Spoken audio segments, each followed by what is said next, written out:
logremos enlazar con Facebook, inmediatamente arrancamos. Creo que ya está listo. Así que... Ya ha integrado el doctor Ramón Alvarado, secretario de Salud de la Fuerza del Pueblo. Perfecto. Bueno, pues agradecerle a todos y todas la sintonía y el aceptar esta invitación que hace Polética, que no es más que una iniciativa de la sociedad civil dominicana, impulsada con el objetivo de poder elevar la calidad del debate político electoral, no solo en estos comicios. Esta es la segunda ocasión que se realiza la iniciativa, y en esta ocasión nos hemos propuesto, digamos, todo este intercambio de debate con los diferentes partidos políticos para que en un primer momento nos presenten sus propuestas, y también que podamos tener un intercambio que en cierta medida nos permita garantizar derechos para el próximo cuatrimestre. El contexto político electoral en la República Dominicana se está desarrollando de manera muy compleja.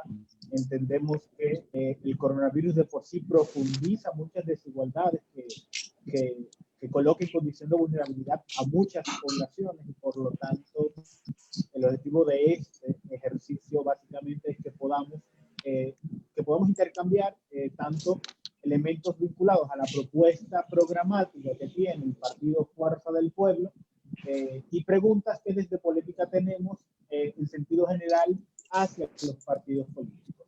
Y ese sería como es tanto el objetivo como esos dos momentos que veríamos en este intercambio. Por tanto, en primer lugar, agradecerles por aceptar la invitación.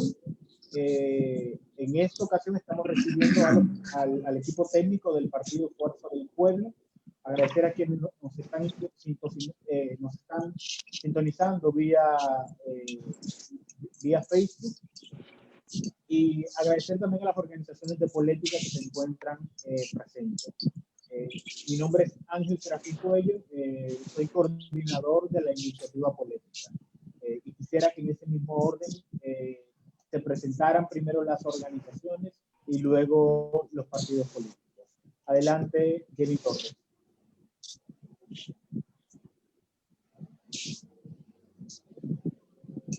Jenny, adelante para la presentación. Ángel, que se te escucha bajito. Es que yo no escucho casi a Ángel, por eso no sabía que había dicho Jenny Torres. Sí. Pero bueno, nada, muy contenta de estar aquí en este espacio. La verdad es que es un ejercicio importante para el mejoramiento de la democracia en nuestro país. Yo soy Jenny Torres, estoy acá por el eje de Vivienda y Hábitat, en representación de la Comisión de Vivienda y Hábitat del Foro Ciudadano. Hola, Jenny. ¿Pueden continuar, por favor? Yo soy Gloria Mezquita, trabajo en Oxfam, que junto con la Fundación FES es parte de la coordinación de política. Buenas tardes, yo soy Ángela Guzmán, tengo los ejes de transparencia y seguridad ciudadana y represento a participación ciudadana dentro de política. Un placer compartir con ustedes. Un placer, mi nombre es María Fernanda López, soy parte de la Fundación Ever y estoy dentro de la coordinación de política y hago parte del eje de desigualdades de género.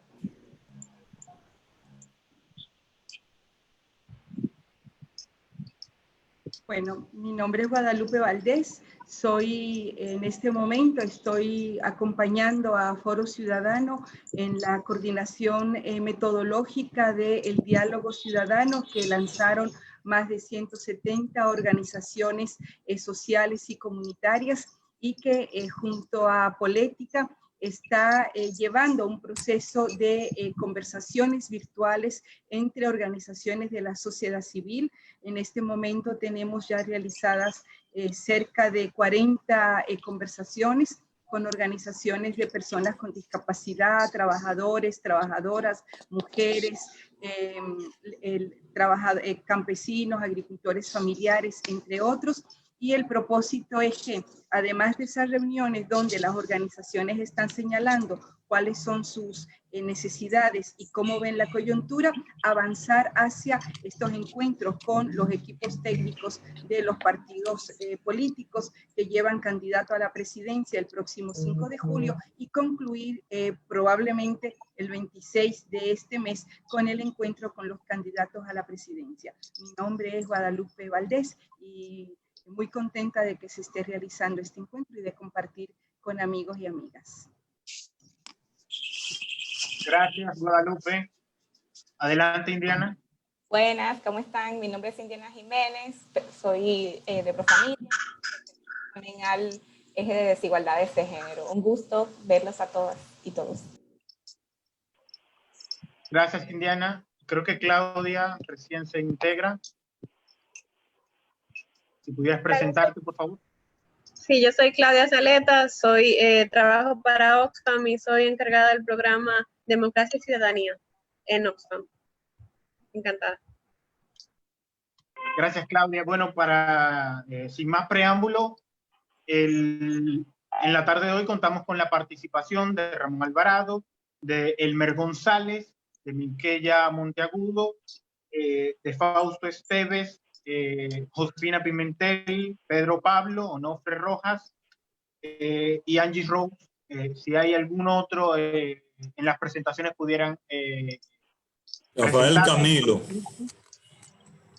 Y básicamente estarían contando con unos 45 minutos máximos para presentar tanto los aspectos generales de la propuesta de plan de gobierno de Fuerza del Pueblo y responder muy concretamente también a las propuestas con relación a las temáticas que fueron especificadas y son las que han estado monitoreando política durante los últimos 6 meses. Así que bienvenidos y el escenario es suyo.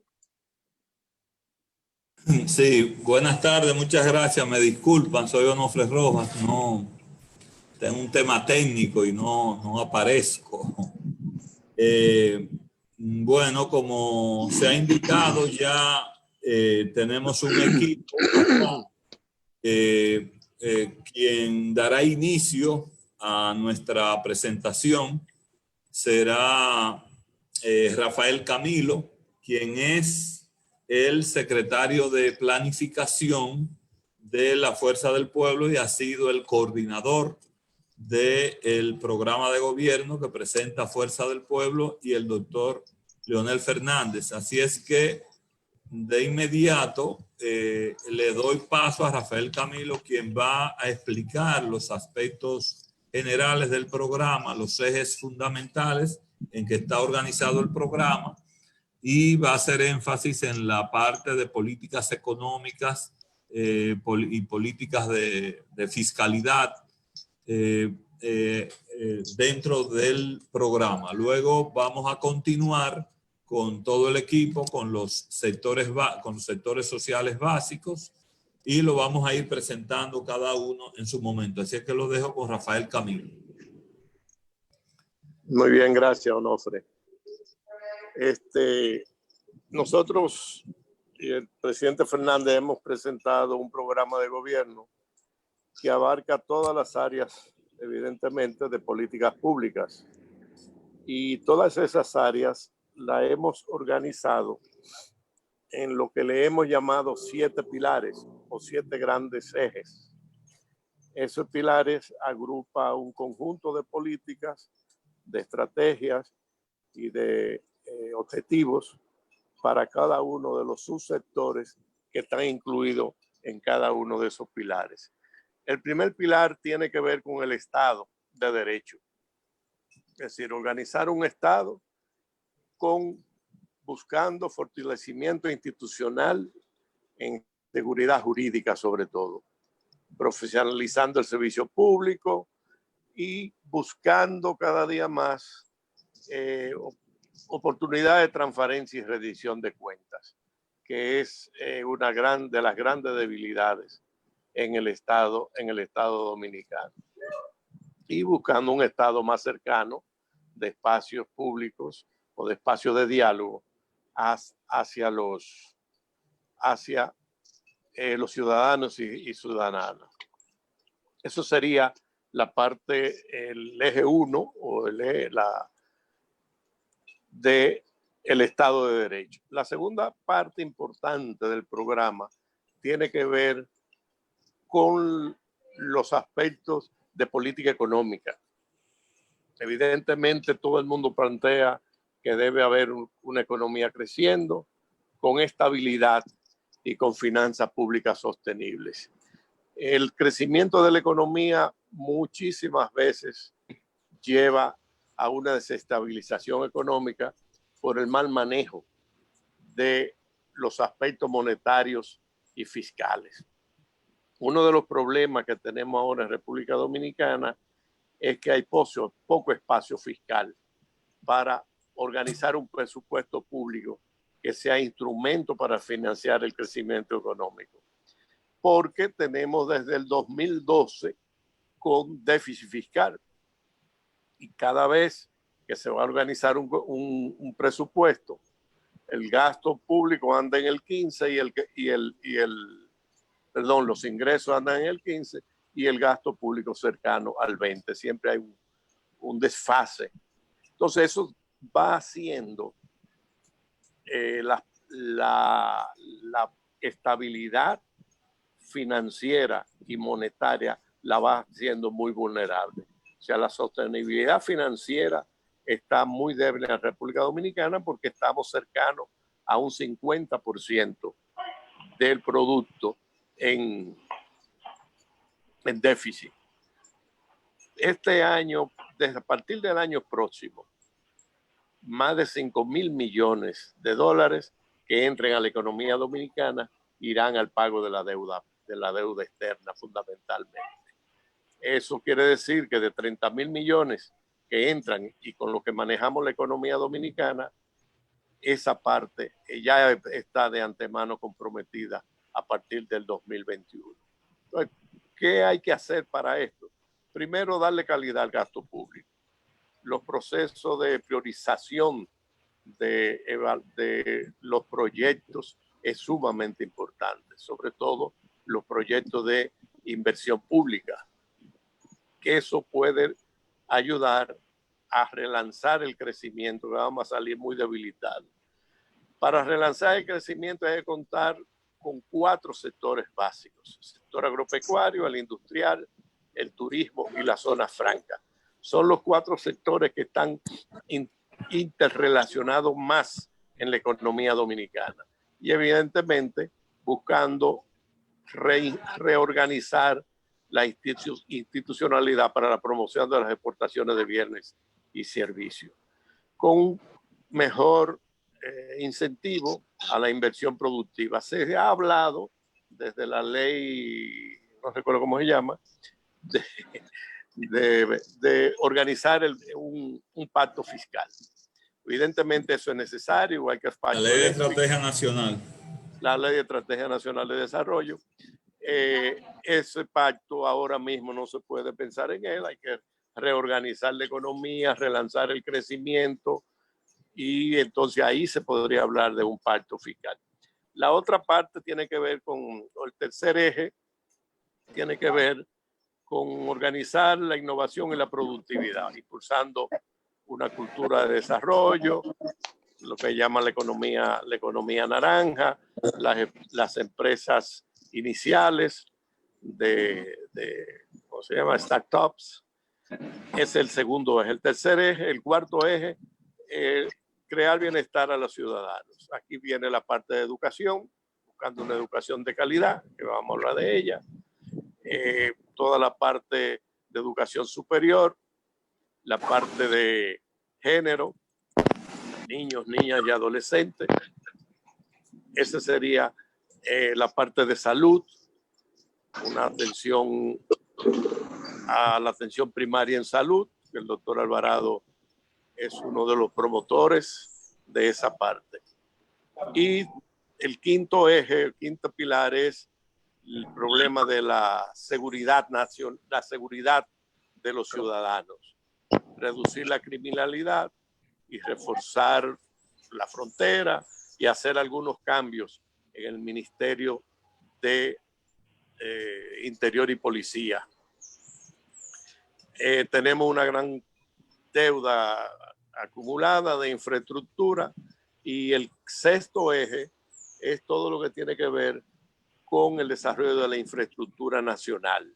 Tenemos un programa por municipio, por provincia, por municipio, que viene hecho desde hace mucho tiempo para organizar una infraestructura que le dé eficiencia a la economía. Y por último, tenemos la última parte, que es desarrollo del medio ambiente y los recursos naturales. Proteger el medio ambiente y los recursos naturales. Una gestión ambiental eficaz que conserve los recursos naturales y conserve el patrimonio natural de la nación. Hay que modernizar las áreas protegidas, insistir en las áreas protegidas. Hay que transformar o seguir transformando la matriz energética. Tenemos en programa construir 4 grandes presas en el nordeste, por La Vega, y una en el este, que no hay presa. La región del este no tiene una sola presa, que es la del río Chabón, y serán presas también hidroeléctricas. E impulsando la energía renovable. Eso serían una promoción de lo que le llama la economía circular, que mejore nuestros recursos y generando ingresos para el país. Así está organizado el programa de gobierno. Excelente, Camilo. Exactamente en el tiempo justo. Ahora inmediatamente, porque es que son 50 años en esta vaina. Es una presentación, la verdad, que bastante rápida y eficiente, que hay que hacerla. Entonces le voy a pasar inmediatamente a Josefina Pimentel, quien es la secretaria de Educación de Fuerza del Pueblo, y va a presentarles también las políticas de educación contenidas en nuestro programa. Josefina, tiene la palabra. Muy bien, muy buenas tardes. Queremos enfatizar que el Partido Fuerza del Pueblo asume como un compromiso estratégico nacional la mejora de la calidad de los aprendizajes en todos los grados, niveles, subsistemas y modalidades del sistema educativo nacional, permitiendo así que los 2.7 millones de niños, jóvenes y personas adultas que integran el sistema educativo puedan desarrollar al máximo sus potencialidades y puedan también lograr un desarrollo integral con mayor plenitud. Nuestro programa está conformado por 14 ejes fundamentales. En primer lugar, un eje que entendemos debe ser estratégico es el de direccionamiento de todas las políticas educativas hacia el centro educativo. Nuestra propuesta considera que el centro y sobre todo el aula es el escenario donde se suscitan los aprendizajes y por tanto todos los esfuerzos, estrategias y políticas deben dirigirse a promover un desarrollo de los procesos educativos que permitan la calidad de los aprendizajes y que permitan también pues que los diversos actores que ahí ejercen su labor docente puedan disponer de los recursos, los medios y de todas las herramientas que posibiliten gestionar los aprendizajes de una manera eficiente y sobre todo orientada a la calidad a que aspiramos. Esto permitiría orientar de una manera direccionada no solo las políticas, sino también erradicar la dotación de insumos desarticulados, improvisados y que muchas veces no aportan realmente a resultados educativos de calidad como los esperados, sino que más bien pues crean una distorsión del sentido misional del Ministerio de Educación. Por tanto, ese direccionamiento, colocando la escuela como núcleo, como centro, permitirá consolidar la naturaleza misional de la educación, que no es otra que propiciar aprendizajes y garantizar una enseñanza eficaz por parte de los docentes. Como segundo eje, nosotros estamos pues comprometidos con reorientar y potenciar la política de jornada escolar extendida, dotándola de un modelo educativo sustentado en principios psicopedagógicos, de manera que se aprovechen al máximo los tiempos dedicados a la enseñanza y al aprendizaje, y sobre todo a las tareas de planificación, desarrollo y evaluación de los aprendizajes, concitando una mayor apropiación del currículum de parte de nuestros estudiantes. Con esta reorientación también podremos de alguna manera aprovechar el tiempo de parte de los docentes en tareas de planificación, de tutoría, para aquellos estudiantes que presenten algún tipo de rezago en los aprendizajes, también para hacer trabajo de planificación en pares, definir, promover una estrategia y una cultura de colaboración entre los docentes y sobre todo también pues aprovechar al máximo el tiempo en actividades que tengan que ver con el desarrollo físico, con el desarrollo de habilidades emocionales de nuestros estudiantes, con el desarrollo de actividades artísticas y manifestaciones múltiples de las artes, así como también el estudio de algún otro idioma, en este caso el idioma inglés, y sobre todo para tener un tiempo también de vinculación con las familias. Por tanto, ese aprovechamiento permitirá hacer un uso más eficiente, orientado a mejorar los aprendizajes y dirigido fundamentalmente a lograr un desarrollo integral de nuestros estudiantes. Una tercera política tendrá que ver o tiene que ver con la reorientación del gasto. El Ministerio de Educación, a partir del 4%, ha manejado 966.000 millones de pesos. Pero cuando analizamos la estructura del gasto, nos damos cuenta que los énfasis han sido básicamente en infraestructura, en temas que tienen que ver con la alimentación escolar y también aspectos dirigidos a la nómina y al gasto salarial de docentes y de otros miembros de la comunidad educativa. Esto por sí solo no tributa a unos mejores resultados educativos.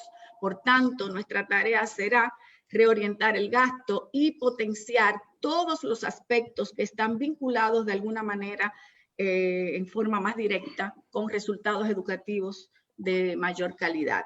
Un ejemplo de lo que estamos diciendo tiene que ver que en el año 2018, cuando vemos la estructura de los gastos correspondiente al presupuesto de ese año, encontramos que en libros de textos apenas se invirtieron 668 millones, lo que significa o representa un 0.4% del presupuesto de ese año, y sin embargo en publicidad los gastos son de un 0.8, el doble de este aspecto. Entonces vamos a revertir esta orientación del gasto y vamos a focalizar en aquellos aspectos realmente misionales del Ministerio de Educación y que están tributando de una manera directa con unos mejores resultados educativos.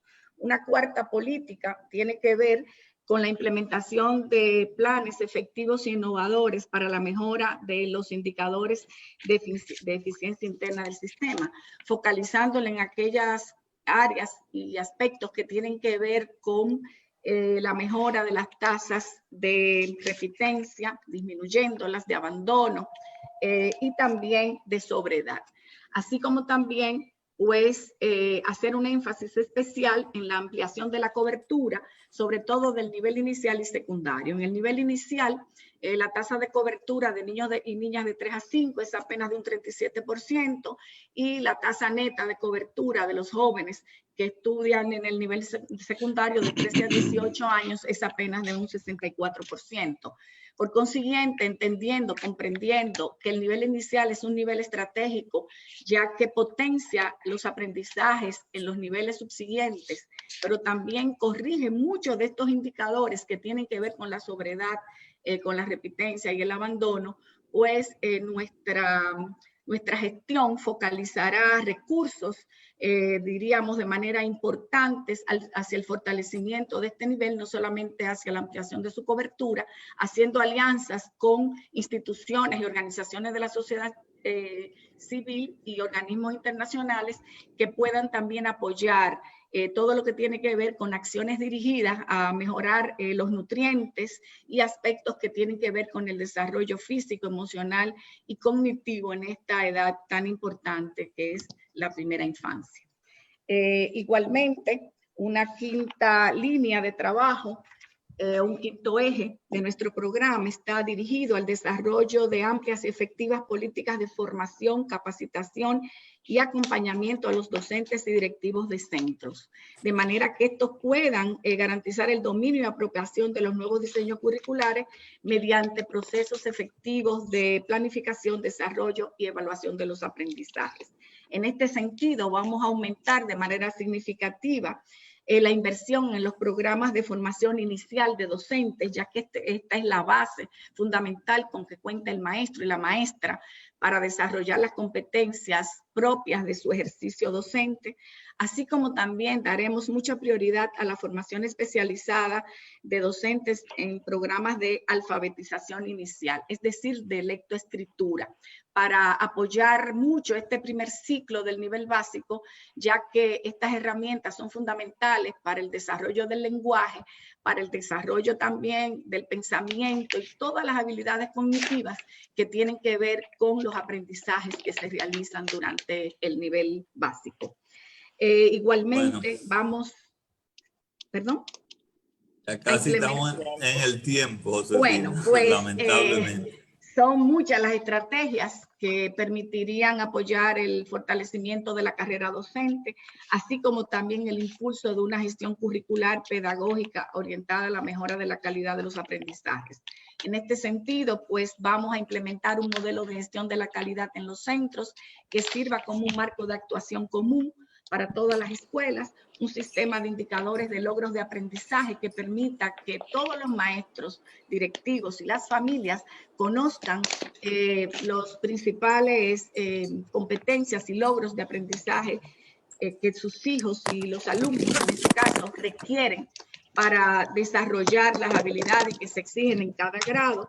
Programas de formación dirigida a directores de centros para promover su liderazgo en la gestión pedagógica e institucional, así como también de los coordinadores pedagógicos, que es una figura fundamental dentro del trabajo que se realiza en los distintos niveles de enseñanza. Vamos a revisar la política de promoción de los primeros grados para apoyarla y darle, diríamos, el papel que le corresponde en la mejora de los aprendizajes de manera oportuna en este primer ciclo, así como también desarrollaremos un programa de formación en línea dirigida a los docentes de manera que ellos puedan apoyarse en esta herramienta para completar la labor que realizan de manera directa, el modelo directo de enseñanza, así como también toda la dotación de todos los recursos materiales, didácticos y medios que necesitan los maestros para desarrollar una labor efectiva. Y me refiero a libros de textos, creación de bibliotecas virtuales, físicas y sobre todo también pues apoyar la formación de grupos pedagógicos. Otras líneas, y solamente ya las voy a señalar, tienen que ver con la innovación curricular, integrando el modelo STEM, ciencias, matemáticas, ingeniería y artes, programa de inglés por inmersión para jóvenes y adultos, tanto de secundaria como de adultos, y otros aspectos que tienen que ver con la descentralización, que son sumamente importantes, como la creación de un instituto de infraestructura descentralizada para descargar al Ministerio de Educación de una tarea que no es misional para él. Así como también el fortalecimiento de la formación técnica profesional, creando institutos especializados según la vocación productiva de cada región y apoyar los programas de formación de personas adultas y jóvenes utilizando los ambientes virtuales, así como la educación a distancia. Y finalmente, lo último, no quiero dejar de decirlo, es garantizar la inclusión, la permanencia de todos los niños y jóvenes con necesidades educativas especiales, haciendo las adecuaciones que se requieran. Y me excusan, lo que pasa es que es un programa muy largo. Gracias. Muchísimas gracias, Josefina. Yo sé que, bueno, el tema de educación es para discutirlo en una sola jornada dedicada a educación, pero bueno. Gracias. Muchas gracias, Josefina. Vamos a pasar inmediatamente entonces a las políticas de salud que las va a presentar el doctor Ramón Alvarado. Doctor Alvarado, tiene la palabra. Salud y Seguridad Social.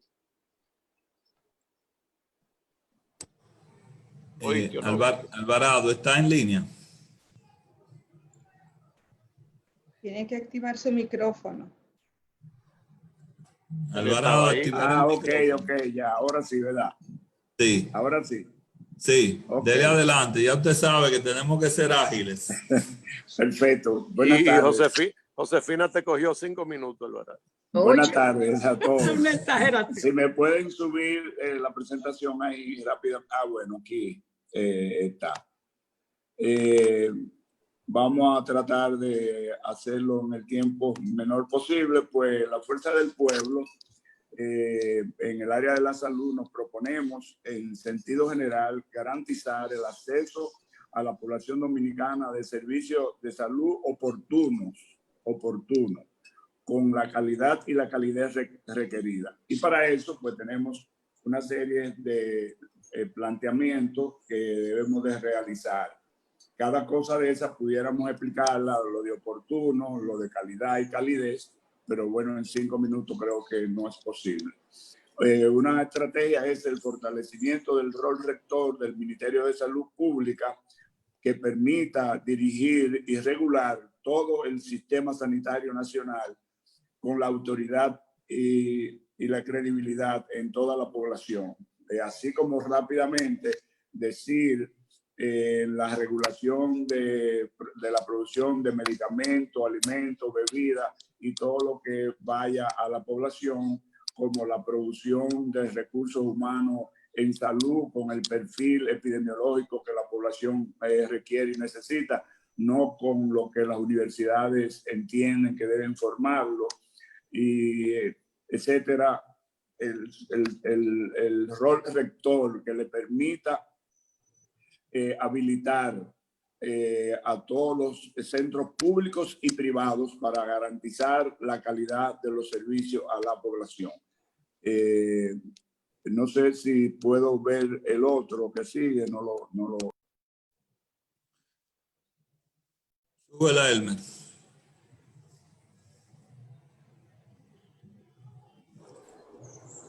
Ramón, una parte que yo siempre he apreciado de tus exposiciones es la parte relacionada con la atención primaria en salud.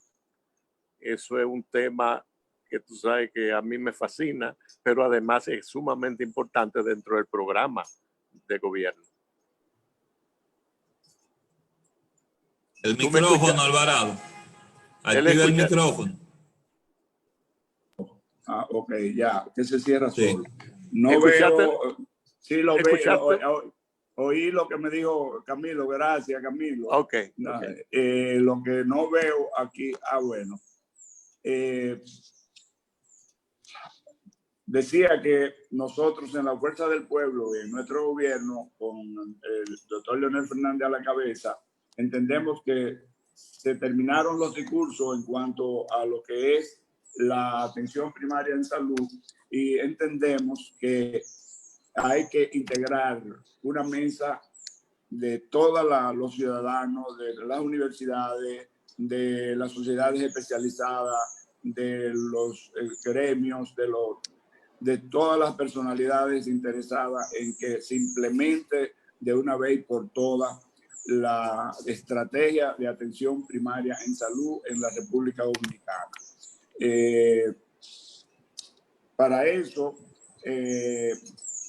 tenemos que decir que en el país existen las unidades de atención primaria que en la actualidad hay 2016, y que si nosotros decimos que cada unidad de atención primaria tiene la responsabilidad de 700 familias, que es igual a 2.500 personas, diríamos que tendríamos un déficit en la actualidad de 1.690 unidades de atención primaria, y nosotros nos proponemos en los 4 años implementar unas 1.400 unidades de atención primaria en salud.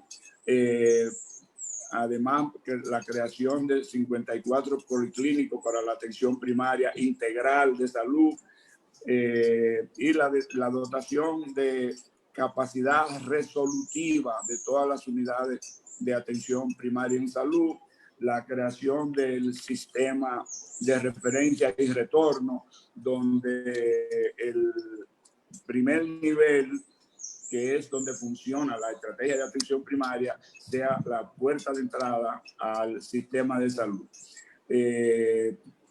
Pero para eso, además, tenemos que fortalecer el segundo nivel y el tercer nivel. Por lo tanto, nos proponemos, además, la creación o el fortalecimiento de una red integral en salud que camine desde el primer nivel, como ya dijimos, hasta el tercer nivel, y fortaleciendo cada nodo del sistema. Digamos, por ejemplo, los hospitales de segundo nivel y los hospitales de tercer nivel deben tener capacidad resolutiva y, por ejemplo, en la actualidad estamos viendo la deficiencia de camas de cuidados intensivos y nos proponemos que todos los hospitales provinciales tengan unidades de cuidado intensivo y tengan los departamentos que a su vez permitan funcionar como receptores de las referencias que vienen del primer nivel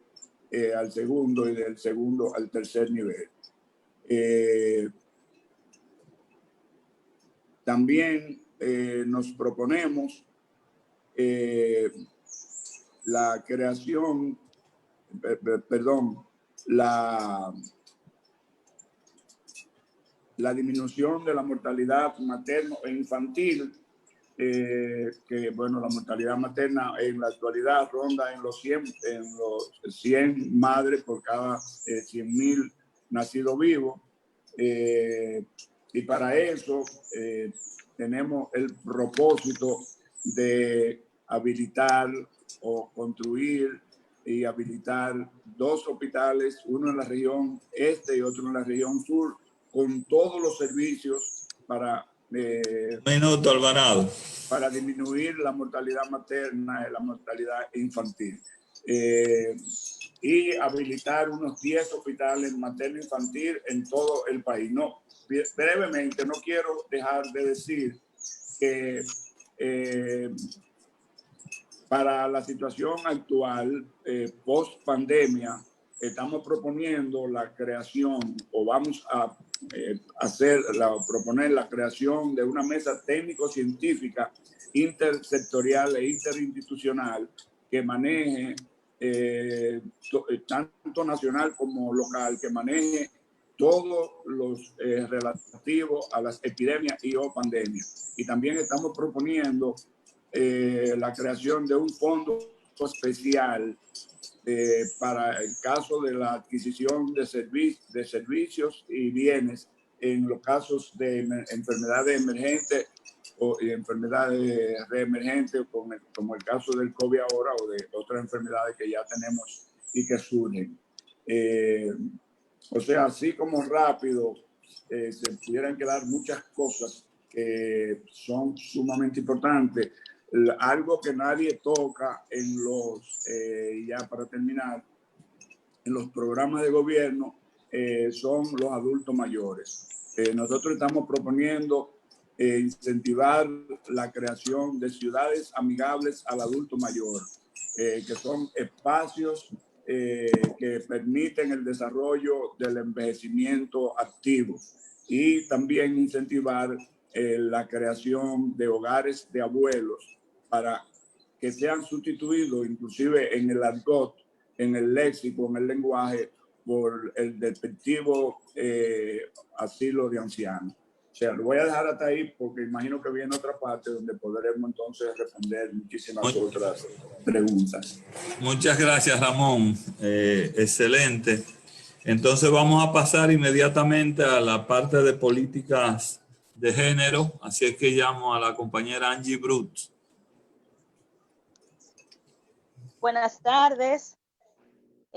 Desde nuestra organización política tenemos como compromiso prioritario garantizar el desarrollo pleno e integral de la mujer dominicana en el marco de un Estado que la respete, la valore, le ofrezca oportunidades y apoyo oportuno para sustentar su desarrollo personal, comunitario y social.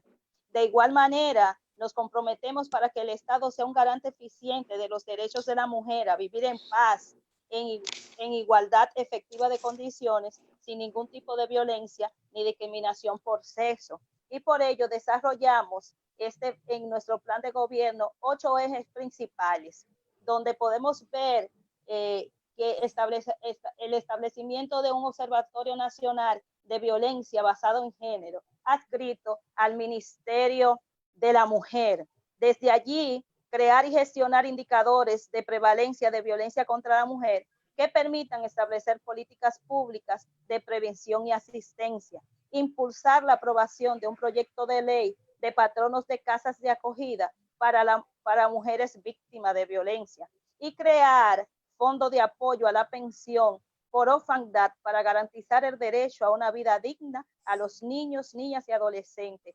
sobrevivientes de madres víctimas de feminicidios. También podemos articular un sistema de detención temprana de agresiones que vincule a las instituciones prestadoras de servicios de salud con el sistema de justicia. Tenemos como segundo eje donde desarrollaremos un programa de inserción laboral y capacitación técnica para víctimas, facilitándoles su dependencia económica. En estas iniciativas busca desarrollar políticas transversales que concienticen sobre la necesidad de la igualdad de las condiciones entre hombres y mujeres. Desde allí erradicar la discriminación salarial en el sector laboral en todos los estamentos del Estado, al tiempo que se desarrollen programas de capacitación, seguimiento y mecanismos de sanción oportuno a las instancias que ocurran en esta práctica. Crear una oficina especializada en emprendimiento de las mujeres que le otorgue asesoría, capacitación y canalizarle financiamientos. Tenemos como tercer eje articular un sistema de detención temprana de agresiones que vincula a las instituciones prestadoras de servicios de salud con el sistema de justicia.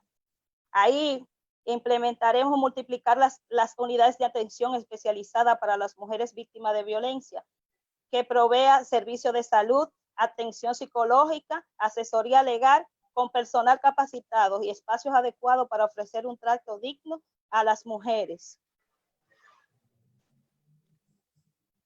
Crear centros especializados de atención de salud física, psicológica, adolescentes embarazadas, que es un problema grave en nuestro país, como se ha incrementado el embarazo en adolescentes. Promoveremos una reforma curricular que favorezca la rendición de las relaciones de género en el marco de la tolerancia, la igualdad y la paz. Implementar programas formativos de orientación a la ciudadanía para la resolución pacífica de conflictos y establecimiento de una cultura de paz. Destinaremos un porcentaje significativo a la publicidad estatal, a la sensibilización en torno a la violencia de género.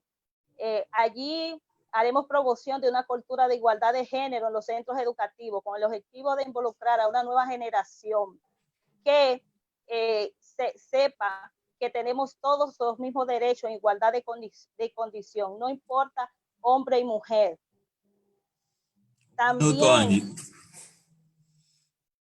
en el próximo organizaremos un sistema de monitoreo y seguimiento al cumplimiento de las órdenes de protección empleando la tecnología. Es importante que podemos ver que expandir los centros culturales para los hombres con historia de agresión, que provea formación y asistencia psicológica en relación de la mujer. Pero es importante, no puedo dejar de mencionar esto, donde instalaremos un sistema de control y seguimiento integral a las denuncias de la violencia basada en género. Y como último eje, implementaremos la Defensoría Pública de la Mujer para ofrecer asistencia gratuita a las mujeres.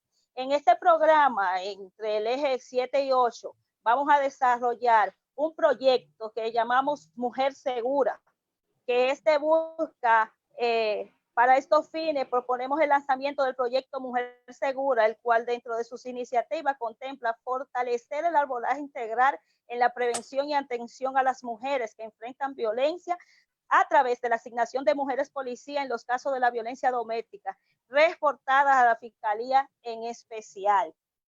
También desarrollaremos, expandir los centros conductuales para los hombres con historial de agresión que provea la formación de asistencia psicológica en relación a las mujeres.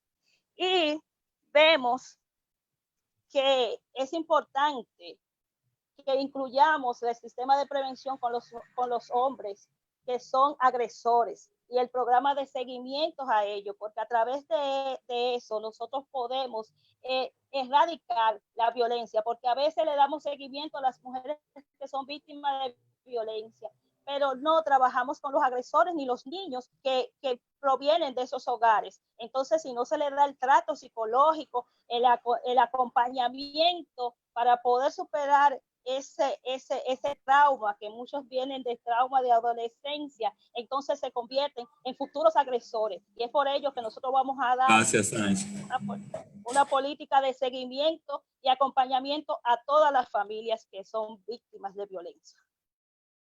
Muchas gracias, Angie. Yo sé que hay muchos temas ahí en ese aspecto, pero lamentablemente tenemos el tiempo muy controlado. Así es que vamos a pasar inmediatamente a presentar las políticas de niñez y adolescencia, y esto estará a cargo de la compañera Milkeya Monteagudo, que es la secretaria de esta temática. Adelante, Milkeya.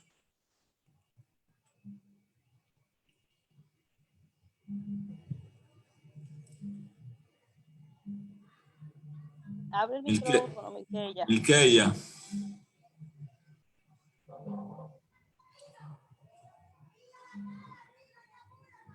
No la veo a Milkeya.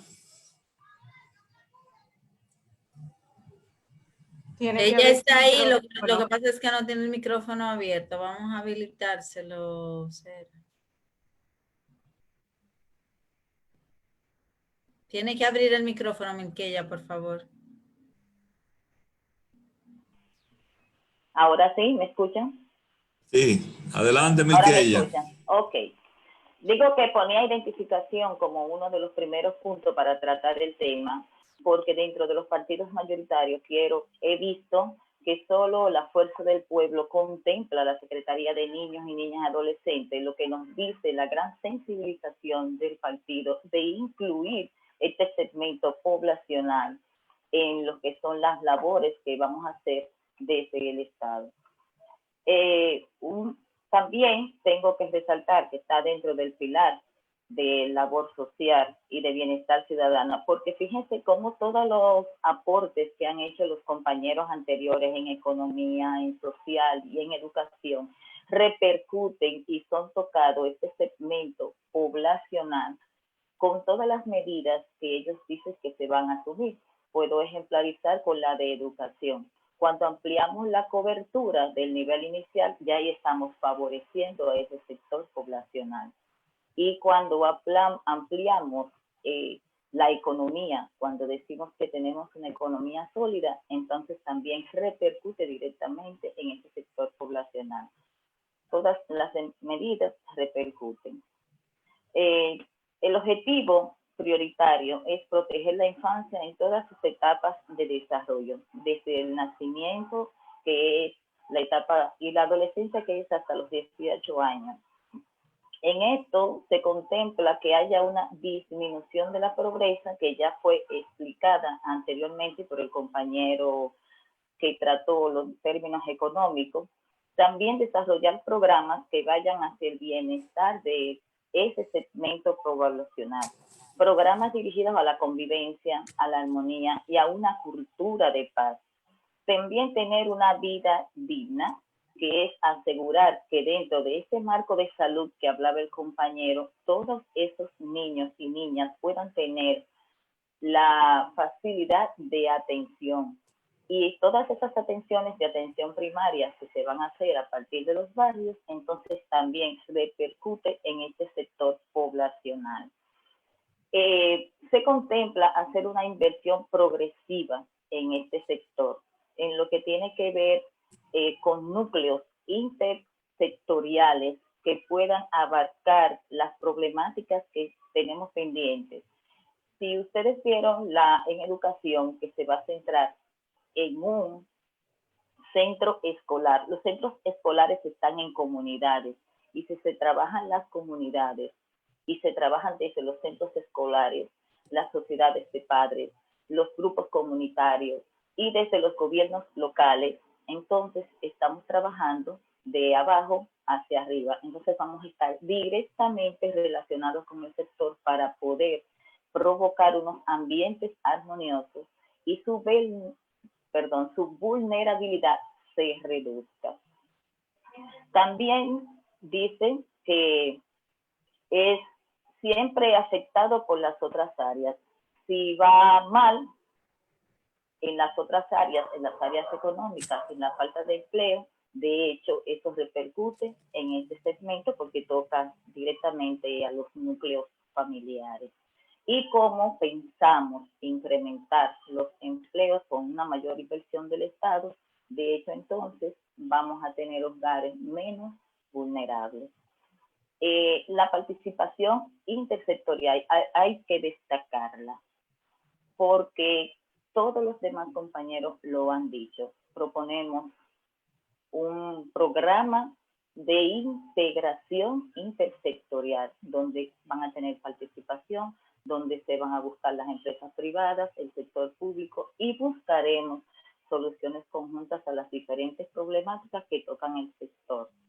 Esa inversión permanente y progresiva va a colaborar a que adolescentes y niños tengan hogares menos vulnerables porque van a crecer las fuentes de empleo.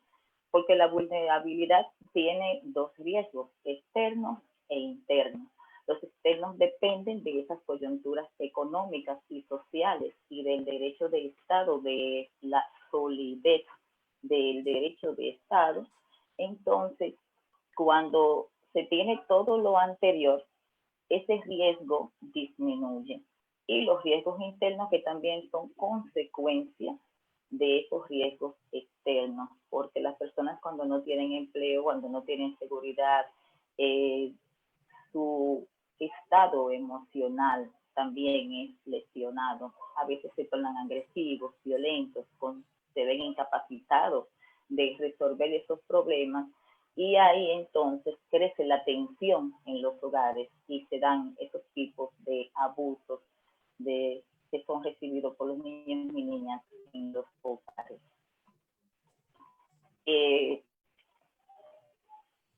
Desarrollo de agenda conjunta, por Dios, la participación, la inversión permanente y progresiva, ya la toqué, la tolerancia cero a los diferentes abusos que sufren los niños y niñas, abuso sexual, abuso en las casas, abuso físico, a todo tipo y manifestación de abuso. Y crear espacios de prevención como círculos infantiles, crear una cultura de integración y de intercambio en los niños a través de centros escolares y a través de las comunidades. También queremos espacios prácticos y de prevención con programas que fortalezcan la cultura del diálogo en las familias y las familias con los diferentes sectores con las que se relacionan.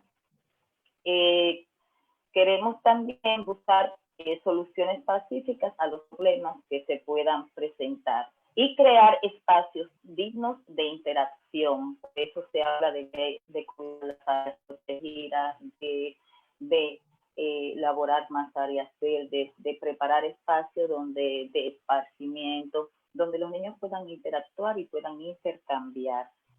El fortalecimiento permanente con proyectos, planes, programas que puedan garantizar el desarrollo integral de nuestros niños y niñas, su inclusión social y su calidad de vida. El partido también tiene propuestas como actualizar permanentemente las estadísticas del sector para darle un seguimiento continuo a todo lo que acontece en el sector poblacional y a la vez buscar soluciones. Y destaco que siempre dice que en comunidad y con el esfuerzo conjunto intersectorial, que es muy importante hacer a los y las demás partícipes de las soluciones y que sean parte integral de las soluciones. También se va a velar por el cumplimiento de todas las normas que garanticen los derechos plenos de los niños y niñas y adolescentes. Y mantener... Bueno, concluyo en que estamos bien sensibilizados con el sector y que las propuestas están encaminadas acorde con las propuestas de las demás áreas correspondientes que afectan el sector. Muchas gracias, Melqueya. Vamos a pasar entonces a otro renglón, que son las políticas de vivienda, hábitat y urbanismo. Así es que ahí está el ingeniero Pedro Pablo Díaz y el arquitecto Elmer González. Adelante. Don Elmer, adelante.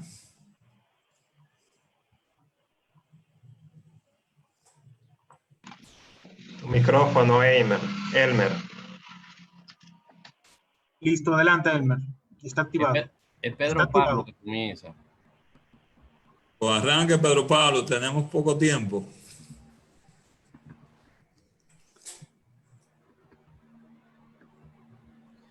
Bien, ¿me escuchan? ¿Me escuchan? Sí, sí.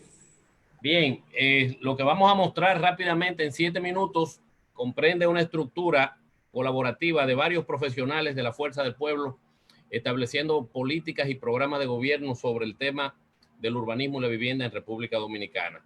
Esta imagen que mostramos es una lentilla con que debemos ver la ciudad, una ciudad formal y una parte difusa de un país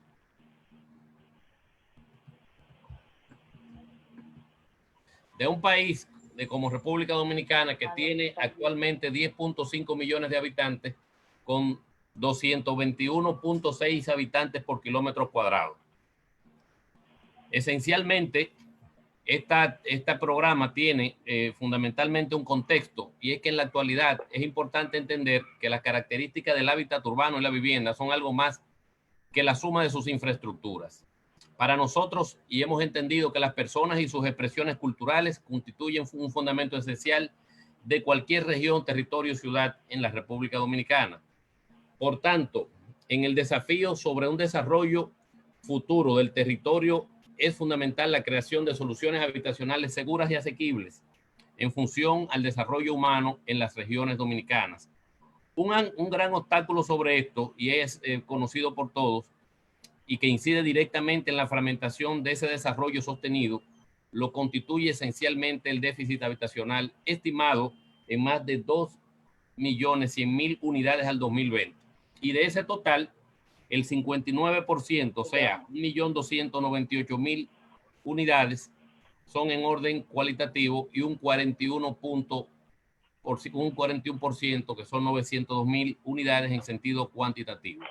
Eso es importante entenderlo, y lo vamos a visualizar más adelante. Por tanto, hemos visto que el crecimiento económico del país, que ha evidenciado en los últimos 30 años, 3 décadas, sobre todo en estas primeras 2 décadas pasadas del nuevo milenio, no ha sido equitativo con las regiones dominicanas. Se ha centrado ese desarrollo fundamentalmente a las zonas metropolitanas y a las grandes ciudades de nuestro país. Y este programa que hemos establecido entiende que un progreso sostenido en la próxima década debe esencialmente entender el sentido holístico de 3 aspectos, que es el sentido urbano, el hábitat y la vivienda, y la crucial incidencia como elementos en la cadena de valor de nuestro país para redescubrir el desarrollo nacional y el desarrollo humano. Estos factores también colindan con el tema ambiental del cambio climático, la gestión de suelos, los recursos hídricos y las complejidades derivadas, sobre todo de los históricos deficientes esquemas de planificación y ordenamiento territorial. Esto ha incidido esencialmente a que nuestros componentes potenciadores sobre el índice de prosperidad en el espacio geográfico y territorial del país, esta situación debe ser atendido desde la dimensión política, que es lo que hemos entendido en la Fuerza del Pueblo. Presente en esta reunión hay varios de los profesionales que han participado en este desarrollo de manera colaborativa.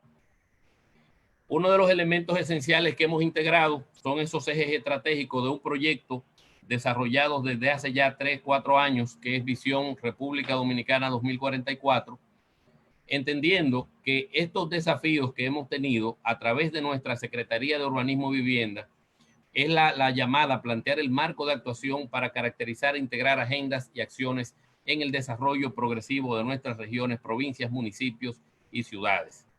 Sobre todo, procurando una resignificación de las políticas adecuadas y articulación de territorios. Nuestro sentido estructural fundamenta estos objetivos que marquean estos ejes estratégicos: calidad en los servicios, diversificación cultural, formación, desarrollo del conocimiento, asociación comunitaria, algo que es muy trascendental tanto para el desarrollo del hábitat urbano como la vivienda, gestión urbana institucional, desarrollo sostenible, interconexión provincial y regional. Esto que voy a presentar es importante que todos podamos observarlo, y es una fotografía de la autopista Duarte actualmente, y es ahí donde decimos cómo inicia un asentamiento informal y lo que define lo que después llamamos un arrabal en nuestra región mundial. Esta es la génesis de un tugurio al pie de la autopista Duarte, en el intersticio entre Bonao y Villa Altagracia. Tal vez muchos de ustedes lo habrán visto, pero lo que queremos decir que así nace el territorio episódico, ese que de manera informal se gesta amontonando la miseria y que luego luchará contra el olvido. Luego eso pasan años y años y no se desarrolla. Y se desarrolla de una manera informal con la vulnerabilidad de las personas que la habitan. Ahí también podemos visualizar esta imagen que muchos han visto de la Sursa, aquí en Santo Domingo, o esta casa en el municipio de Cabral, en Barahona. Actualmente está así mismo. Y miren el desarrollo que hemos tenido cuando aquí en el 2016 en nuestro país se declaró como el Año Nacional de la Vivienda, y todavía tenemos estas situaciones en este sector. De igual manera vemos estas estructuras también deterioradas totalmente en diferentes provincias. Esta es una provincia del sur, o simplemente este desarrollo que es la islita Río Mar en Nagua, en María Trinidad Sánchez, donde más de 110 familias viven encima de neumáticos en una orilla de un río que desemboca en el Océano Atlántico. O simplemente estamos en el pronóstico de ver lo que pasa cada año con estos episodios de inundaciones que vulneran directamente la dignidad de las personas y que afectan directamente el desarrollo de las viviendas. Por tanto, hemos entendido que en la Fuerza del Pueblo el próximo 16 de agosto no solamente se celebraría el Día de la Restauración como día, sino que lo que necesita realmente el país es una regeneración integral y justa de la nación a partir de ese 16 de agosto. Y uno de los mayores retos de la nación, algo que no podemos soslayar, está en consolidar la garantía de acceso a las viviendas dignas de la población. En ese sentido, la Fuerza del Pueblo es y ha considerado de manera integral y medular los factores del hábitat urbano, la familia, que va muy relacionada con esto, los factores del hábitat y la vivienda con los derechos del ser humano. Vamos a establecer rápidamente algunos de los ejes. Un minuto te queda, Elmer. Sí. Potenciar el urbanismo. Voy a decir los más trascendentales, puesto que esta presentación se queda en las plataformas. Vamos a implementar la Estrategia Nacional, la Agenda 2030 y Objetivos de Desarrollo Sostenible. Específicamente vamos a articular el fomento de un espacio que se llama Alternativa País de investigación y consulta con cada uno de los del tejido social e entidades que trabajan en el tema de la vivienda. Vamos a fomentar espacios de coordinación multisectorial, impulsar el proyecto RD 2044 y esencialmente, que es uno de los puntos que hemos tratado, diseñar e implementar el proyecto Geografía Cooperativa y Hábitat Saludable, puesto que toda estructura urbana y desarrollo vivencial en las ciudades variará a partir de la pandemia. Sobre todo, vamos a desarrollar este proyecto con unos impactos del programa, esperando una definición de las reingenierías generales de políticas públicas, el impulso sostenido de directrices del desarrollo urbano, índice de prosperidad urbana, la salud del hábitat y la vivienda. Y que es muy importante, vamos a definir una reingeniería de las políticas con un impacto de conceptualizar, proponer y ejecutar proyectos prioritarios en el periodo 2020-2024 en materia urbana y habitacional en cada una de las 393 demarcaciones del país, o sea, en los 158 municipios y 235 distritos municipales que componen nuestra geografía. Aquí mostramos simplemente una estructura a manera de panal de abeja de cómo se van a articular los elementos relativos al urbanismo en diferentes proyectos de desarrollo que tienen que ver directamente con el desarrollo en ciudades, en los sectores, en los barrios y en aspectos de las regiones dominicanas. De igual manera también articulamos estos elementos a manera de panal de abeja relacionados por la Secretaría de Urbanismo para el desarrollo del aspecto de la vivienda. Muchas gracias y más adelante respondemos las observaciones. Bien, muchas gracias, Elmer.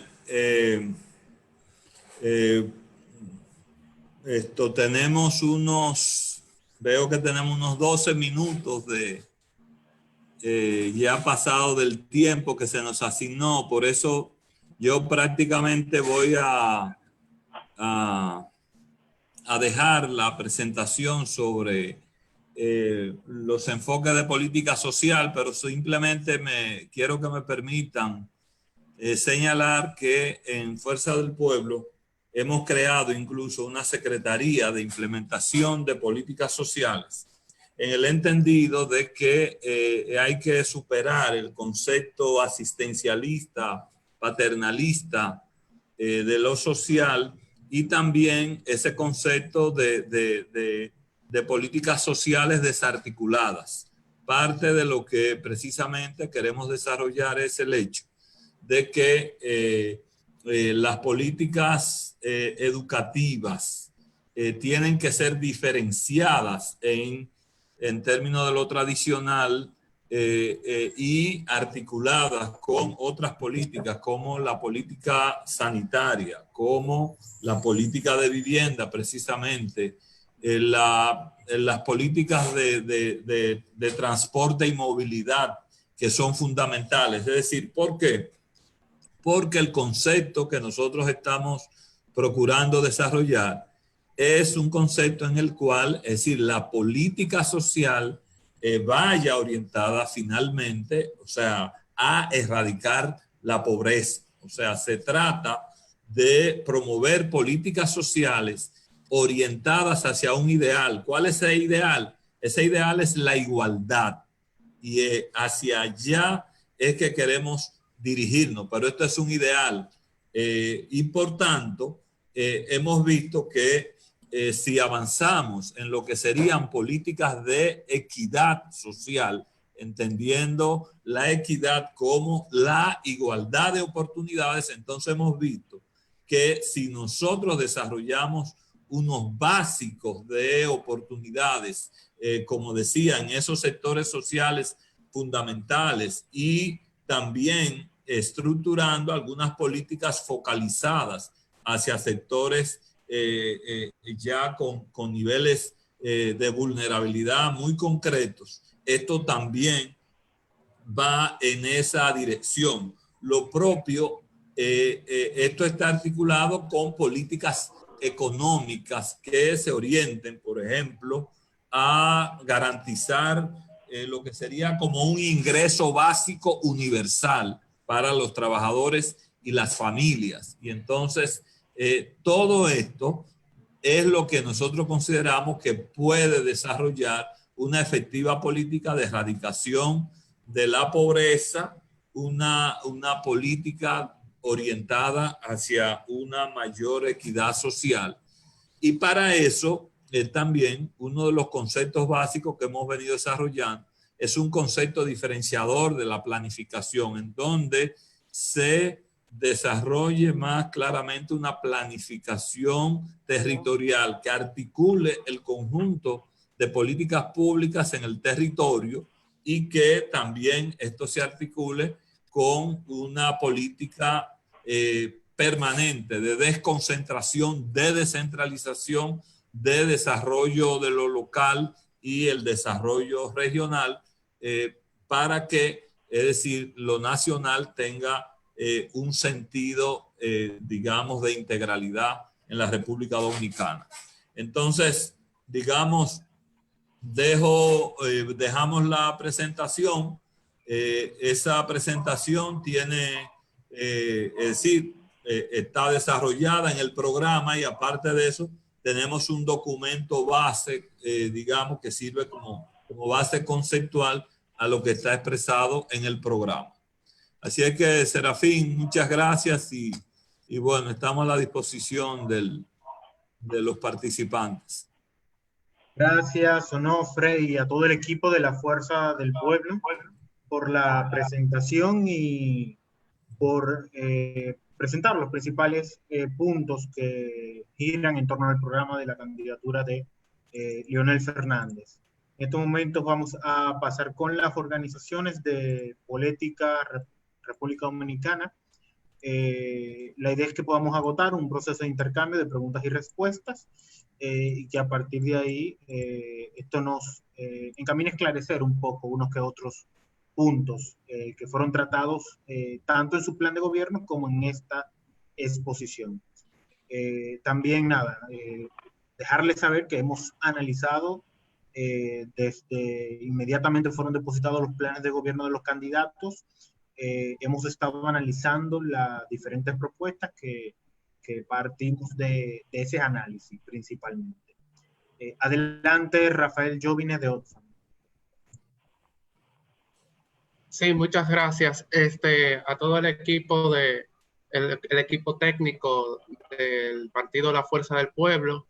Debo decir que es el equipo técnico más numeroso con el que hemos estado, y me parece que eso es positivo en el sentido de que demuestra el gran compromiso con estas iniciativas de Foro Ciudadano y de Política RD.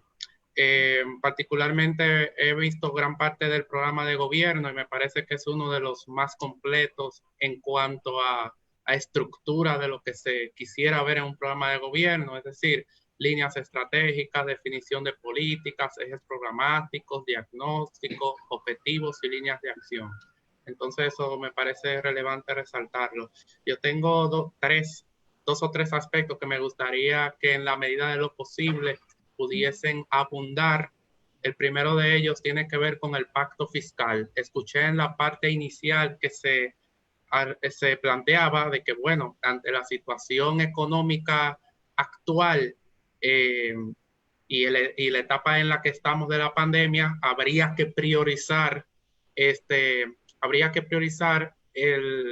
crecimiento económico, el resurgir de la economía por sobre una eventual convocatoria de pacto fiscal. Pero aún manteniendo esas condicionantes, quisiera saber cuál es la visión o cuáles son los principios bajo los cuales el partido concibe un eventual pacto fiscal, porque entiendo que, puede ser que se posponga, pero entiendo que el partido algunas ideas tendrá sobre política fiscal, sobre el modelo de fiscalidad que propone para el desarrollo productivo, para la modificación de las estructuras tributarias o para las exenciones fiscales, el manejo, etcétera. Entonces quisiera, si es posible, que adelantaran un poco cuáles son las ideas que tienen previstas, independientemente del momento en el que se convoque el referido pacto.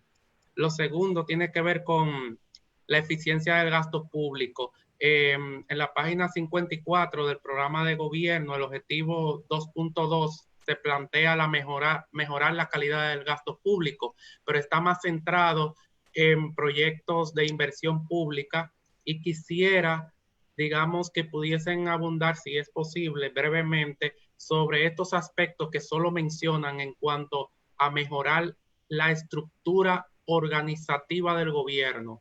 ¿A qué se refieren? ¿Cuáles instituciones? ¿Cómo tienen pensado ese marco estructural? Y ya por último, ya que lo han mencionado, no estaba previsto que hiciera la pregunta, pero ya que Onofre lo mencionó y habla de ingreso básico universal para los trabajadores, quisiera saber en qué se diferenciaría esa propuesta de ingreso básico universal de los programas de transferencias monetarias condicionadas y no condicionadas que ya existen. Muchas gracias.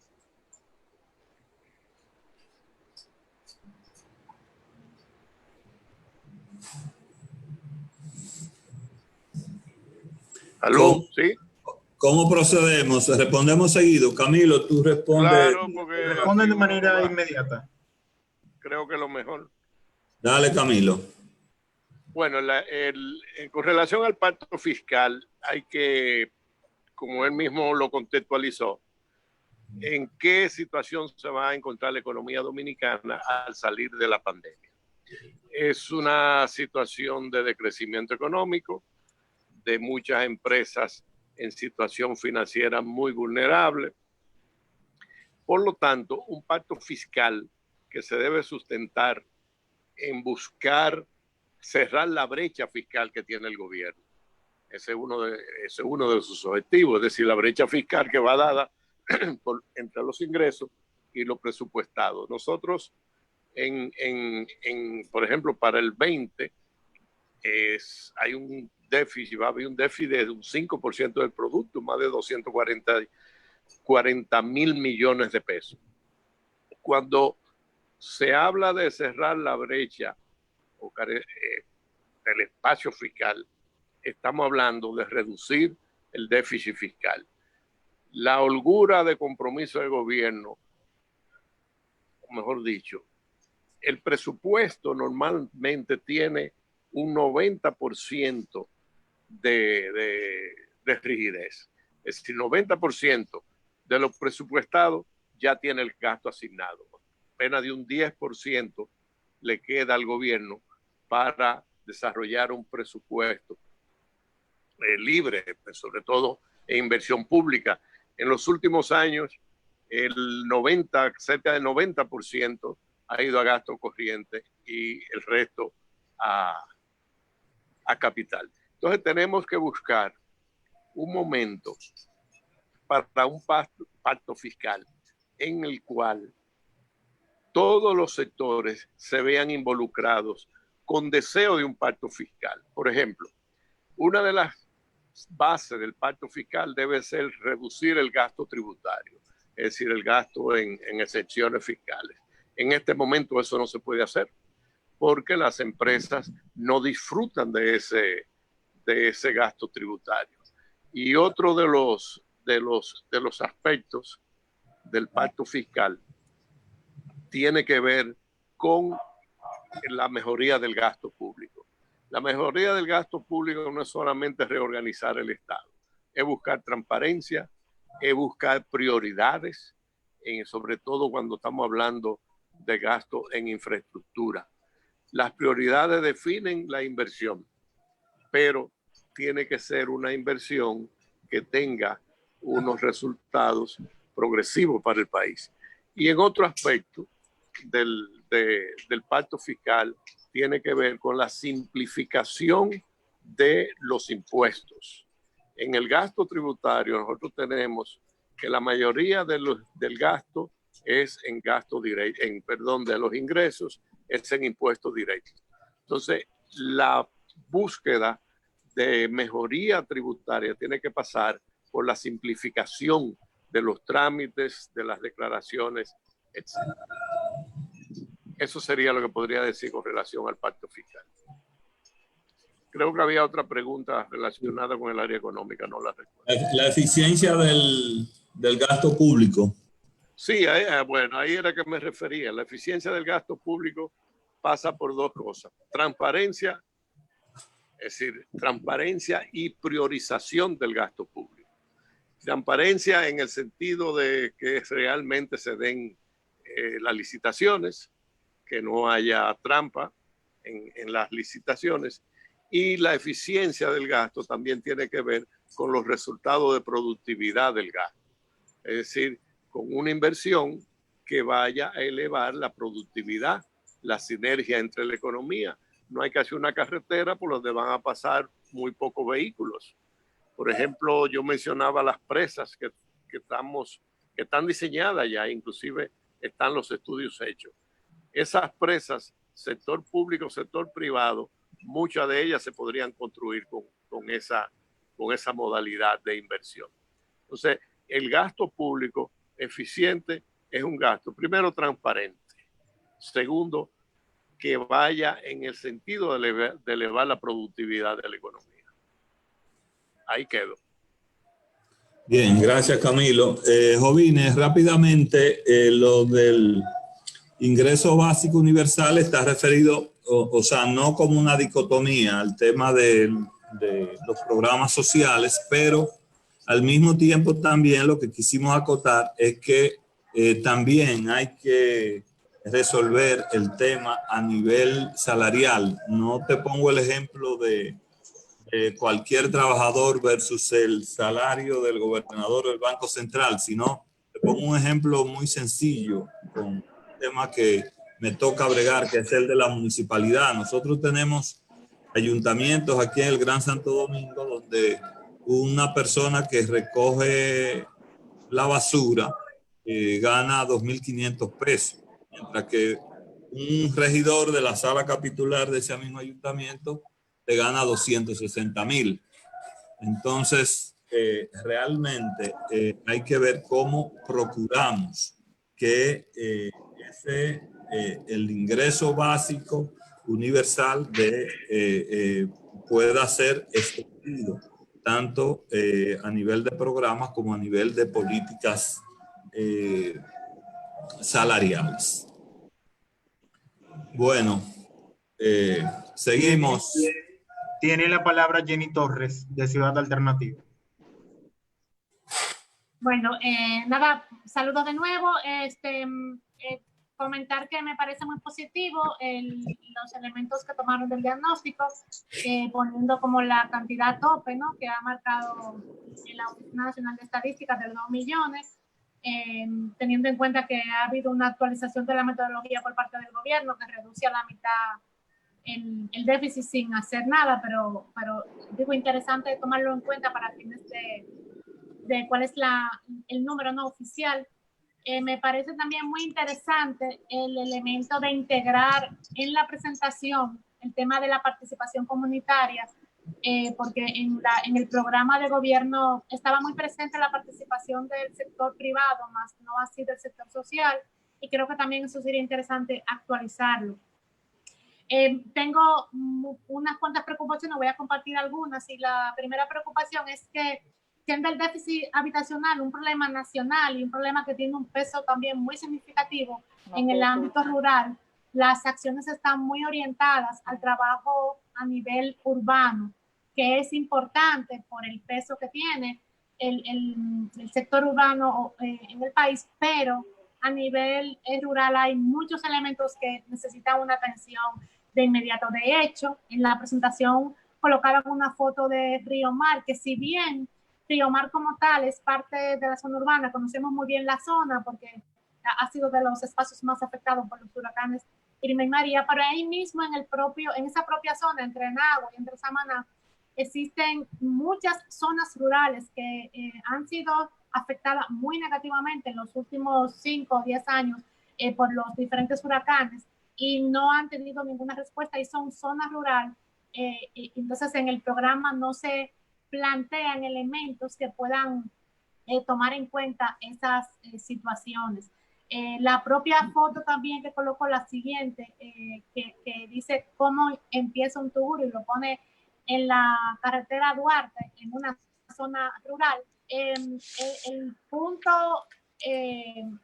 hay un punto a tomar en cuenta, que el tugurio se forma, si bien es cierto que se forma alrededor de los centros urbanos, viene de toda ese abandono y esa deficiencia que hay precisamente en la zona rural de todos los servicios. Y lo último que quiero comentar es que al menos a nivel del programa y parte de los elementos como más concretos que se plantearon aquí, hablan de incentivos al sector privado para la producción de viviendas, sí, y el tema del incentivo al sector privado para usarlo como un mecanismo de activación económica, pues tiene un objetivo, pero no tiene el objetivo de reconocer el derecho a la vivienda. Ha estado demostrado con los últimos años, en donde la fuerza ha sido precisamente el fomento de la vivienda con la figura del fideicomiso, que eso no reduce déficit por el público al que está dirigido. Lo que reduce déficit es la intervención en el tema de los servicios públicos, el tema de mejoramiento de vivienda, más que de construcción de vivienda. Entonces, en ese sentido, habría como un desfase entre el diagnóstico que habla de ese gran peso que tienen las viviendas que necesitan mejoría y las viviendas que necesitan resolver el problema de servicio, y las acciones propuestas que, dado que atienden mucho al incentivo de la producción del sector privado, como que no hay un macheo entre el diagnóstico y las acciones. Entonces, un poco llamar la atención sobre ese elemento. Muchas gracias. Gracias, Jenny. Elmer. Sí, claro. Muy bien, Angie. Yo creo que son muy claras tus observaciones y también es una de nuestras preocupaciones el tema de lo rural. Sin embargo, dentro de la estructura de la Fuerza del Pueblo, nuestra secretaría, que es la que hoy expone, es la Secretaría de Urbanismo y Vivienda. Hay una secretaría que es sobre el desarrollo rural, que trata ese tema específicamente del desarrollo rural. De hecho, quiero decirte que me siento identificado con esto, puesto que yo soy oriundo de una zona rural y conozco tal vez de manera directa de 20 años de mi vida, los primeros 20 años de mi vida, lo que significa realmente las necesidades y precariedades que tienen las zonas rurales en nuestras regiones y en nuestro país específicamente.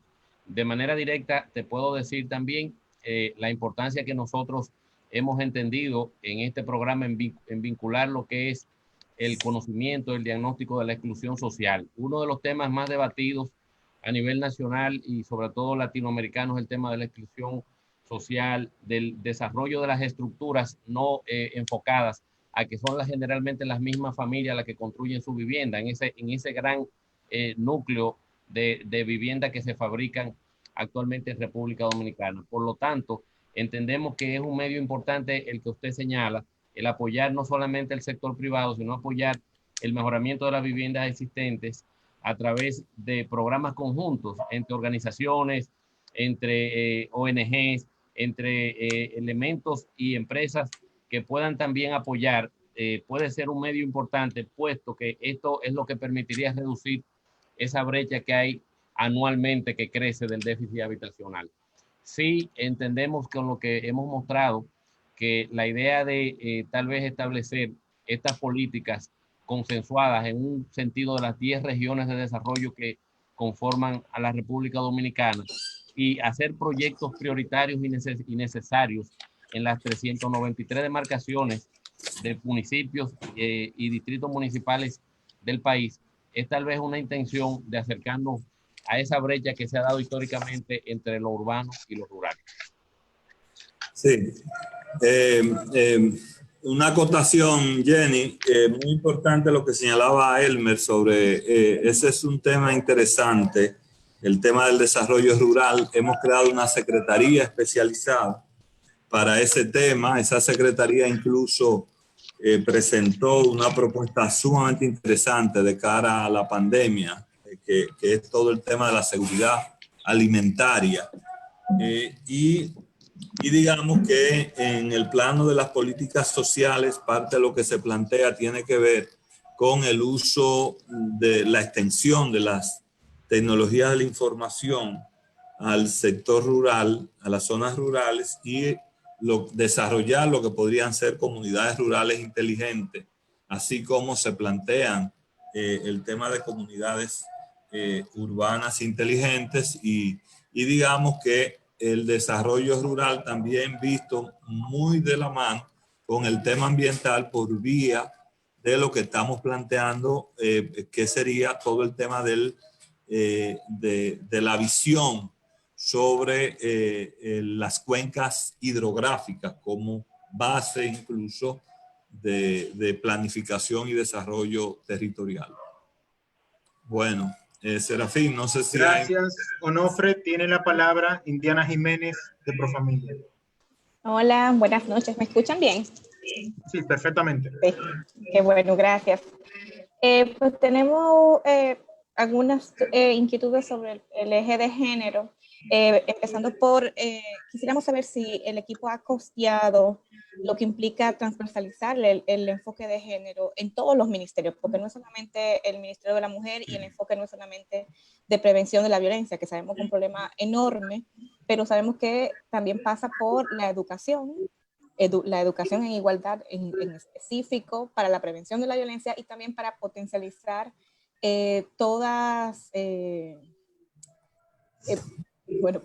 para maximizar el potencial de las niñas, que son el 50% precisamente de la población estudiantil.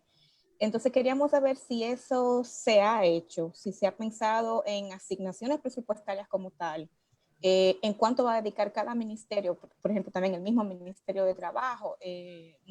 Algo que está pasando ahora con la pandemia, que lo estamos viendo mucho, es el tema de las trabajadoras domésticas y las trabajadoras informales, cómo han quedado completamente desprovistas en medio de esta pandemia. Entonces, ¿qué propone la Fuerza del Pueblo para atender a esos grupos, a las mujeres que están en situaciones de vulnerabilidad desde su programa de gobierno, no viéndolo como algo sectorizado, no viéndolo nada más como algo de que, ok, de ese es el enfoque de género que queda en este pedacito, que queda en el Ministerio de la Mujer, que queda en la Procuraduría por el tema de los feminicidios, sino viéndolo un pedacito en cada una de las áreas en las que ustedes están trabajando. Gracias. Y sí, Ángel. La Fuerza del Pueblo quiere, tú sabes que en la política el presidente Leonel Fernández está muy comprometido con el tema de la mujer. Él cree en la superación, en la capacitación y en el rol del empoderamiento de la mujer en la política y en la política de Estado. Y es por ello que se busca eliminar la discriminación en el sector laboral, tanto público como privado. Si vemos, nosotras somos discriminadas en el asunto laboral, donde se nos dan menos oportunidades, y es por ello que debemos llegar a la equidad en el ámbito laboral. Y además también podemos ver que en educación hemos ido reduciendo lo que es esa brecha, y haremos la inserción laboral, la capacitación, y veremos la equidad de género en todos los aspectos, tanto en la educación, en igualdad de oportunidades, como en el deporte, y en todos los aspectos y ámbitos del desarrollo laboral y social en los gobiernos del doctor Leonel Fernández. Ok. Josefina, ¿ustedes han costeado en educación este tema que ella pregunta? Sí, desde el currículum, o sea, hay acciones, y desde el área de orientación y psicología, todo el tema de prevención de violencia contra las niñas y el trabajo también para lograr entre niñas y niños un clima de respeto, de valoración hacia las niñas, y es un trabajo que está, diríamos, planteado desde esa perspectiva. Lo mismo también para trabajarlo desde el propio currículum como un eje transversal, y sobre todo en ese aspecto que tiene que ver con actitudes, valores de respeto, de aprecio, de valorización de las niñas, de parte de los niños, y este tema pues que viene, diríamos, como un eje transversal, pudiéramos decir, desde lo curricular, y también con programas específicos desde el área de orientación y psicología,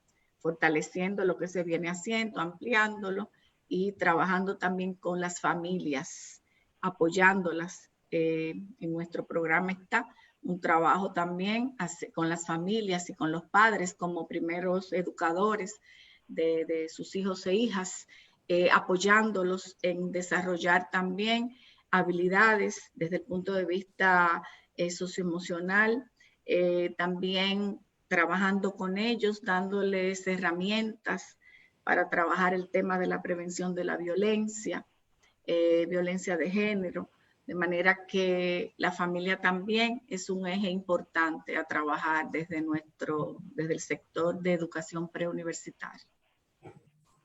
Muchísimas gracias, Josefina. Tiene la palabra Alba Reyes, de ADESA. Muchas gracias, Ángel. Bueno, a nosotros nos toca la sectorial de salud. Hemos visto que está bastante cubierto, bien planteado el tema de lo que será el plan de gobierno en materia de salud. Especialmente coincidimos mucho con la propuesta a nivel de lo que es el primer nivel de atención y especialmente en lo que es la implementación de la estrategia de atención primaria como puerta de entrada al sistema y que resolvería muchísimo problema que tiene el sistema en la actualidad.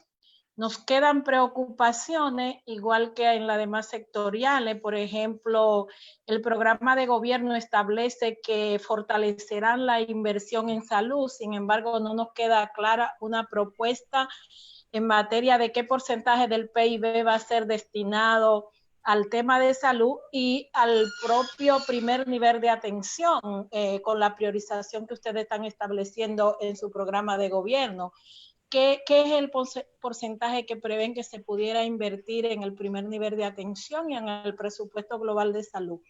Nos preocupa también el tema de la fragmentación actual del sistema que tenemos. 10 instituciones, todas interviniendo en el tema de salud, muchas de manera casi autónoma, lo que para nosotros implica un problema de gerencia serio en el sistema. Y también un problema de saneamiento administrativo, porque no es solo invertir, sino cuál es la calidad del gasto en salud que se plantea desde la propuesta que ustedes sustentan en el tema de la salud. Y finalmente, el enfoque de la reducción de la mortalidad materna. Planteaba el señor Alvarado que un eje principal va a ser la construcción de nuevos hospitales maternos infantiles, pero todo el mundo sabe que aquí hay una cobertura del 98% de mujeres parturientas que van a los centros hospitalarios. Por lo tanto, el problema de la mortalidad materna en el país no son la ausencia de centros hospitalarios propiamente dicho, hay otras causas. ¿Cómo abordar esas otras causas que están impactando de manera negativa en mantener una tasa todavía muy alta de mortalidad materna en el país? Gracias. Alvarado. Sí, estoy aquí. Gracias, excelente. Bueno, en cuanto a la inversión en salud, todos conocemos que la OPS, la Organización Panamericana de la Salud, la Organización Mundial de la Salud y la UNICEF y todos los organismos recomiendan que por lo menos para la región deberíamos llegar a un 6% del Producto Bruto Interno. Pero obviamente que tenemos un tema con lo de la presión fiscal que ya el compañero Camilo abordó y que tendríamos obviamente que sentarnos a hacer una discusión para que eso sea posible. Obviamente hemos visto a propósito de la pandemia que hay un déficit tanto de ventiladores como de camas de cuidado intensivo, como de personal donde debía estar. O sea que, en definitiva, el sistema de salud necesita una mayor inversión y que debe irse colocando proporcionalmente hasta lograr un 6%. No digamos que tal vez pudiera ser en este gobierno, pero irla colocando de manera que la pudiéramos ir alcanzando. Y en cuanto a atención primaria, hoy el porciento del presupuesto de salud que se asigna a atención primaria está por debajo del 15%. O sea, debería, y obviamente, porque le estamos dando, nuestro sistema de salud es un sistema de salud más curativo que preventivo. O sea, estamos invirtiendo mucho en lo que son de los hospitales y en todo lo que es curar al paciente, pero no estamos invirtiendo en una salud preventiva y en una promoción y educación para la salud. Entonces, hay que sentarse a ver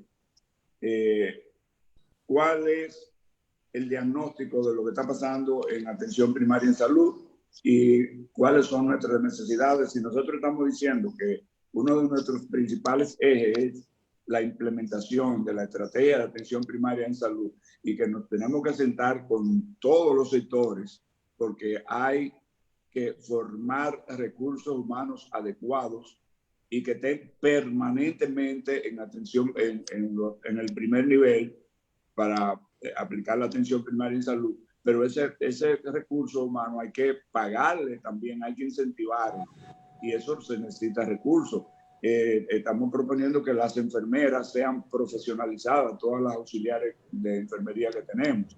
Estamos proponiendo tener verdaderos promotores de salud, inclusive la creación de una cátedra del promotor de salud que podría ser llevada en cualquiera de los institutos que tienen el Estado, pero que esté dirigida por las sociedades especializadas involucradas para tener una persona que pueda promover de verdad salud, pero a esa persona hay que pagarle y para eso necesitamos dinero para formarlo. O sea que obviamente tenemos que ver si vamos a priorizar la atención primaria en salud, tenemos que darle un mayor presupuesto que pueda ir holgado y resolver realmente la situación para la que estamos proponiendo. La fragmentación del sistema de salud es una preocupación de todos nosotros. Por eso hemos dicho que hay que fortalecer el rol rector del ministerio para poder corregir todas esas distorsiones que en la actualidad tenemos. Digamos, el Consejo Nacional de Salud no se reúne y prácticamente ni existe. Entonces, como que hay que enderezar lo que es el Ministerio de Salud Pública y que tenga una rectoría adecuada para que esas fragmentaciones, que además tienen muchos recursos, puedan como canalizarse mejor. Y por último, con relación a la mortalidad materna, obviamente que no es solo con la construcción de hospitales, pero sí una cosa importante. Si usted agarra toda la región sur, usted no tiene una cama de cuidado intensivo donde pueda acostar a una parturienta que se le complique.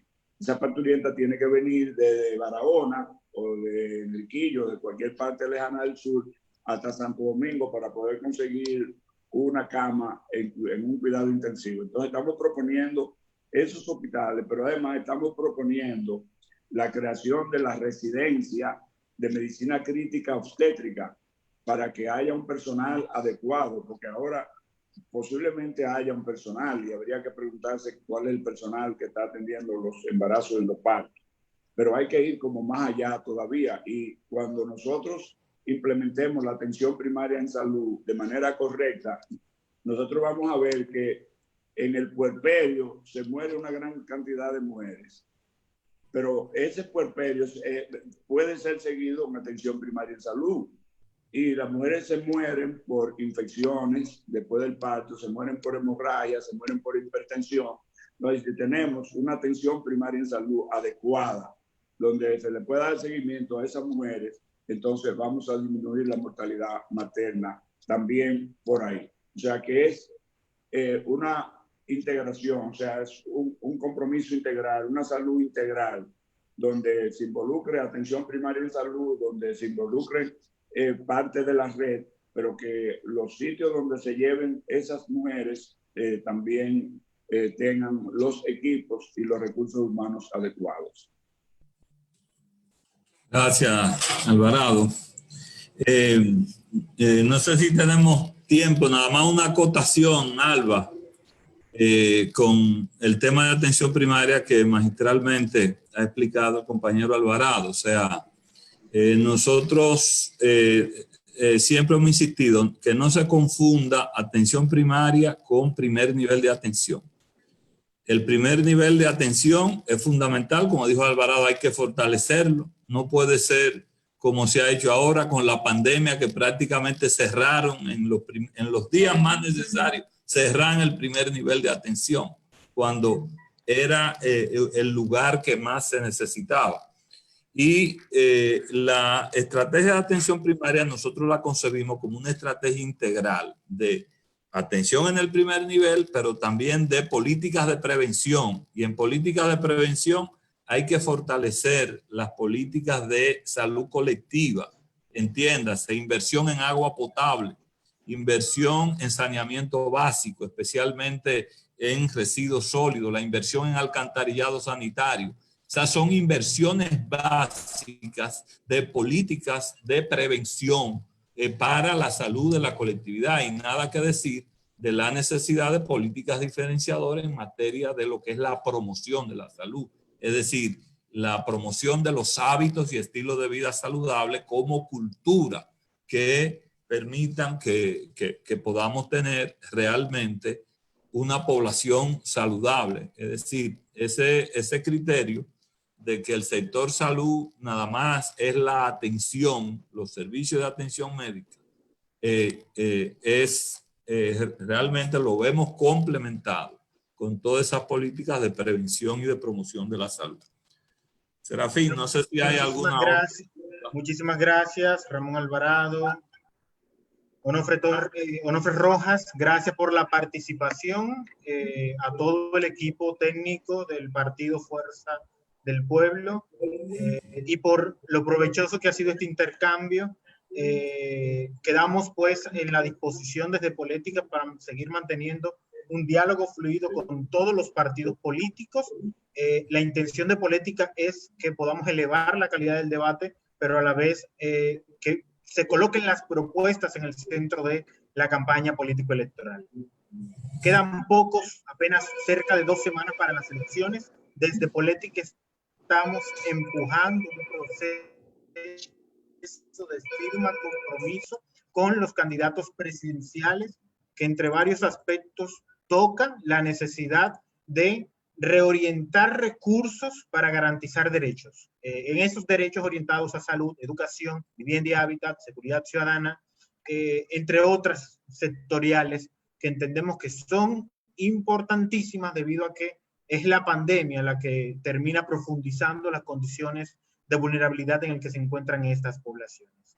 Así que reiterar los agradecimientos y esperamos mantener la comunicación fluida para una próxima para un próximo encuentro. Así que les estamos convocando tanto a ustedes como a su candidato Leonel Fernández Reina para este próximo viernes, para que de esta forma podamos hacer público un compromiso desde el Partido Fuerza del Pueblo con la propuesta que hace Política para que en ese sentido podamos garantizar esos derechos. Se les ha comunicado y se les ha tramitado ese documento compromiso para que puedan estudiarlo, conocerlo, revisarlo e identificar en qué se comprometen. Muchísimas gracias a todas las personas que nos acompañaron a través de Facebook, a las organizaciones, y pasen feliz resto de la noche. Bye, bye. Bye, muchas gracias. Buenas noches, muchas gracias. Buenas noches. Bye. Gracias a ustedes por la invitación. Adiós. Gracias por la invitación. Buenas noches. Hacen buenas. Gracias. Bye bye. Adiós, Josefina. Buenas noches. Bye bye. Bye bye.